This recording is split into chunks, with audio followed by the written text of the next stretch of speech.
Hello and welcome to today's podcast episode of the Wholehearted Living podcast, and we are going to be diving into the immense power behind decision making. So let's get to it.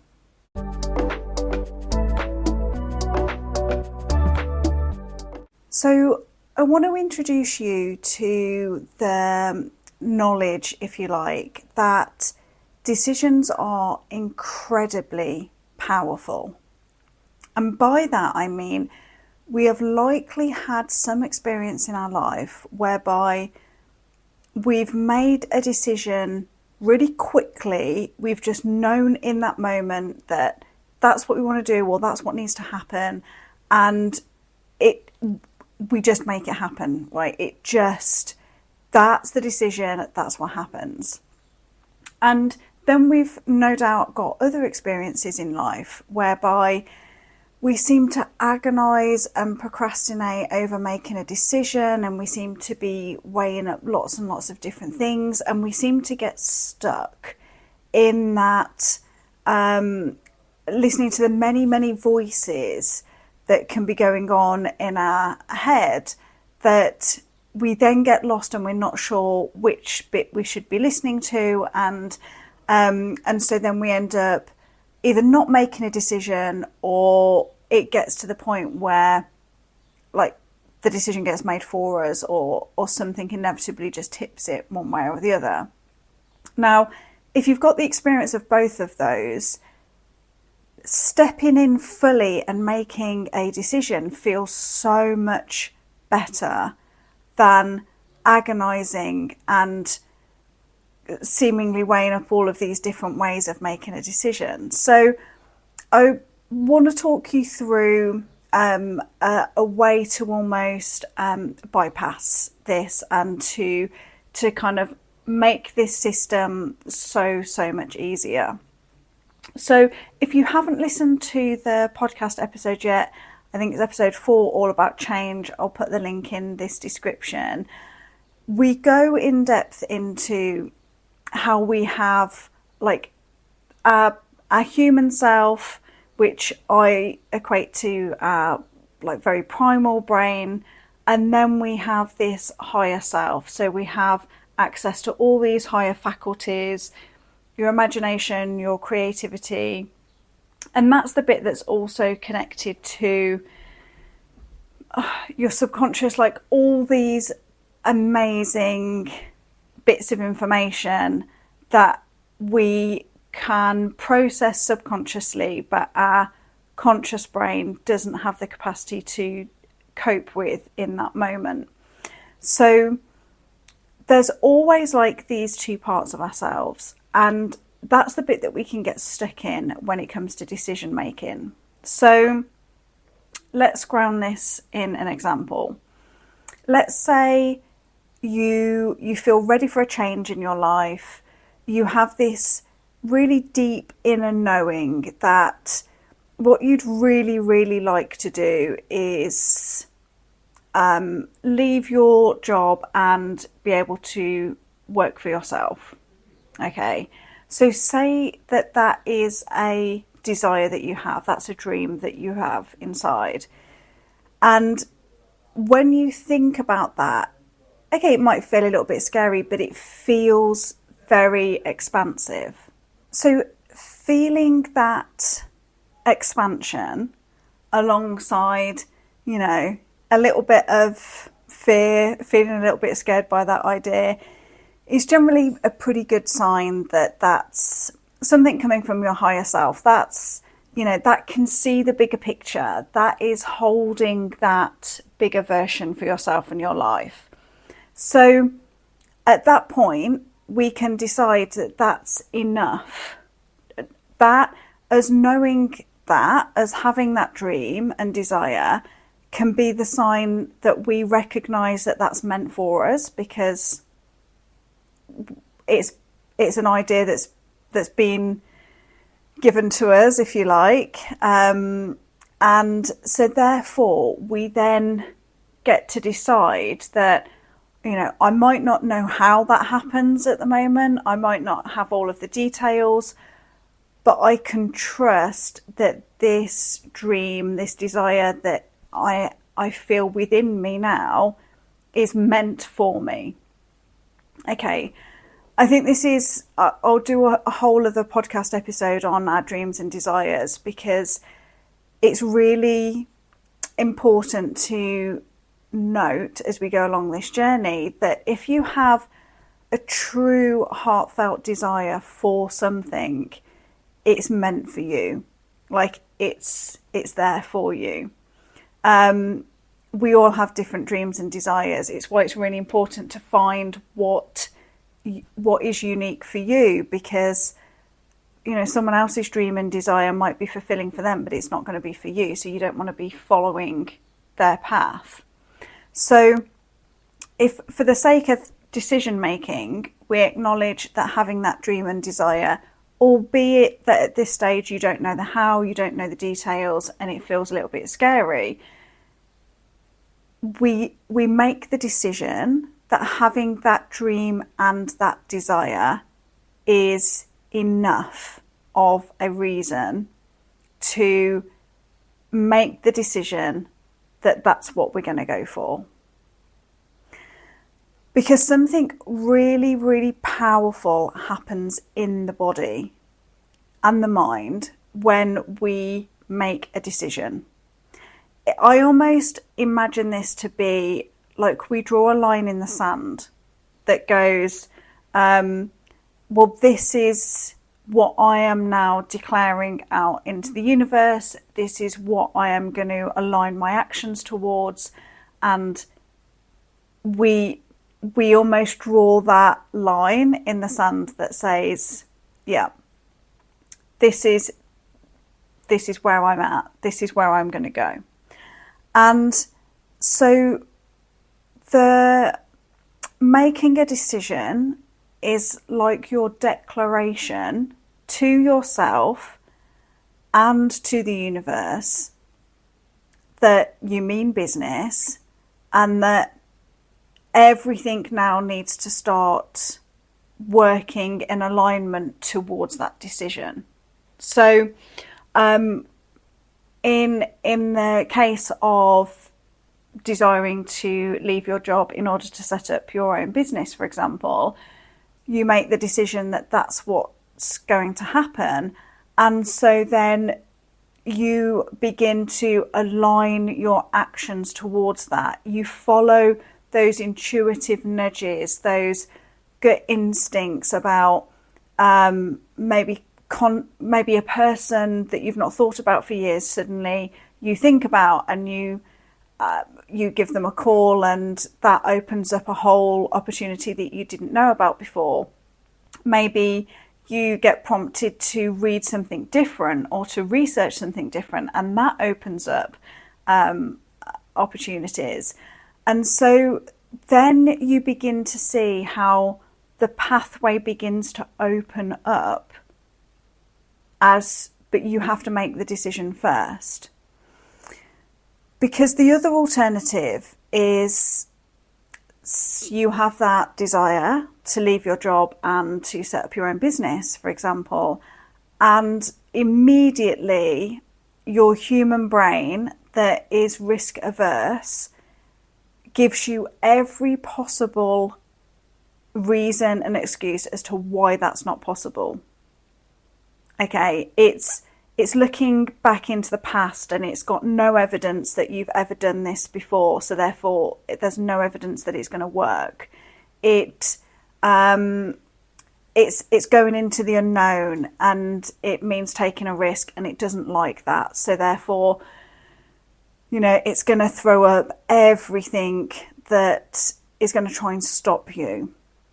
Now, the important thing in this situation is to recognize that that's not true. That it's coming with its own bias. Okay, and that bias is to keep you where you are, in safety, in the known, and not taking any risks. It wants you in your comfort zone.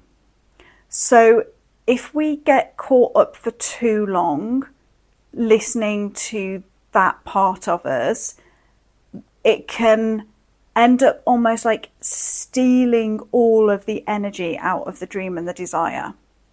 And so then you might end up after a day of having that kind of part of you really on at you all day, you get to the end of the day and you're like, yeah, no, it wouldn't work anyway, you know, it's not meant for me. And I've been in this cycle myself many times over the years. I've worked with a lot of clients who are also in this, and you can recognize the sheer deflation that happens in your body at that point.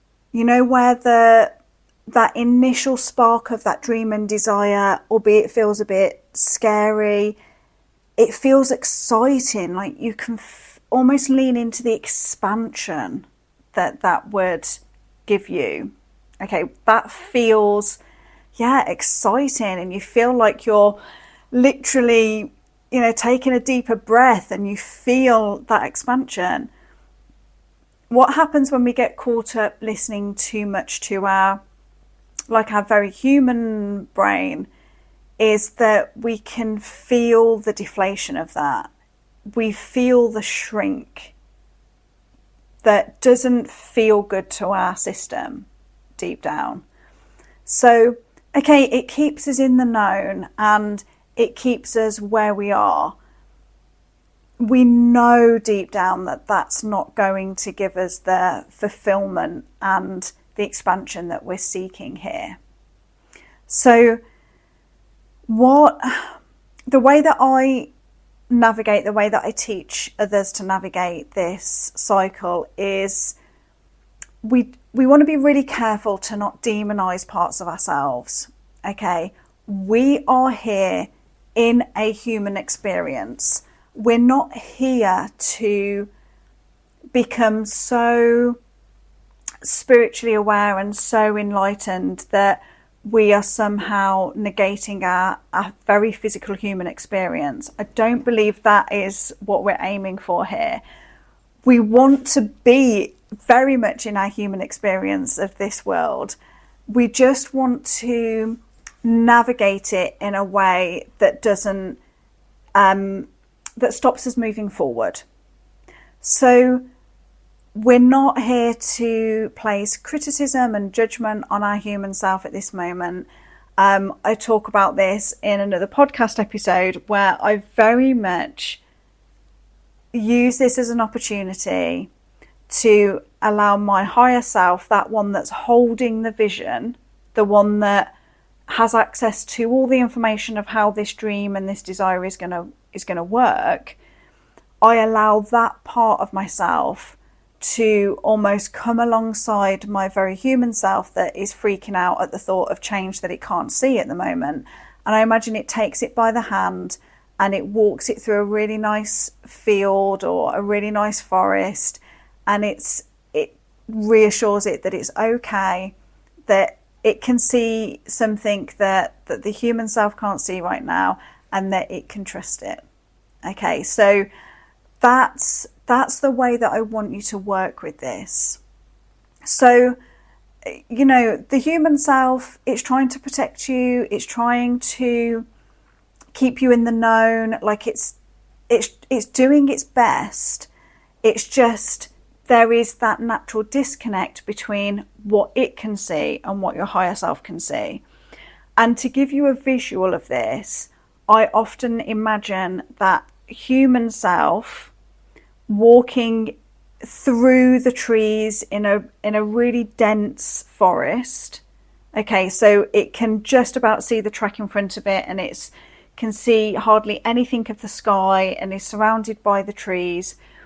But your higher self is the one that is able to almost like circle above and is able to see all the expansiveness outside of the forest that the human self is currently in. And it can see the pathway really clearly through the forest, and it can see all of the amazingness that's ahead. So that's how I imagine it to be. And so we want our human self to follow and trust the higher self that has access to so much more information. to put this into context, I think your conscious mind can process about 7 bits of information at any one time. Your subconscious is able to process like 7 trillion bits of information at any one time. So, that higher self that doesn't have all the limitations and everything that the human self does has access to so much more information. So it's our ability to put our trust into it. And that begins with the decision to do that. So a really interesting exercise to do with this is to look back through your life from when you were a child to now, and you can almost plot the ups and downs, ebb and flows of your life based on when you have made decisions based on your like almost quite fearful, survival driven human self, and when you have made it from the higher self, from the dreams and desires, the expansive part of you, where you'll receive a lot more intuitive nudges, a lot more gut instinct, kind of callings, if you like, in the body. I know that when I was building up my trust muscle, if you like, of being able to step into bigger and bigger decisions, I used this as a way of reassuring my human self that whenever I made decisions, that even if I didn't know the how of it, but I just knew that was the expansive part of me was calling me, if you like. When I made decisions on that, my life just grew so rapidly in so many amazing ways. And I've done this so often throughout my life. There's a lot of people who would look at my life and say I'm a real risk taker. I've never seen it that way, because I have I've developed such a trust of my higher self, of what it feels like in my body to have that dream and that desire, and for it to almost physically ache if I don't follow it and I don't acknowledge it. So I have become so attuned with what it feels like to honour that calling or not to, that it's, like my only option is to keep following it, basically. So for me, I don't see it as taking a risk. I see it as trust.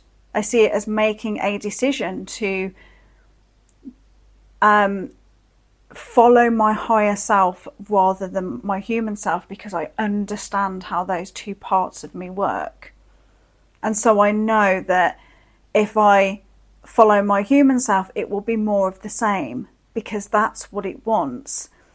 And for the me that always wants to grow and expand and be more and all of these things, I have to keep following that higher self. And so that's what I would I invite you to take away from today's episode, is what it is to make a decision based on that higher self and to trust in that. Now, I'm going to caveat this, because action will always follow the decision.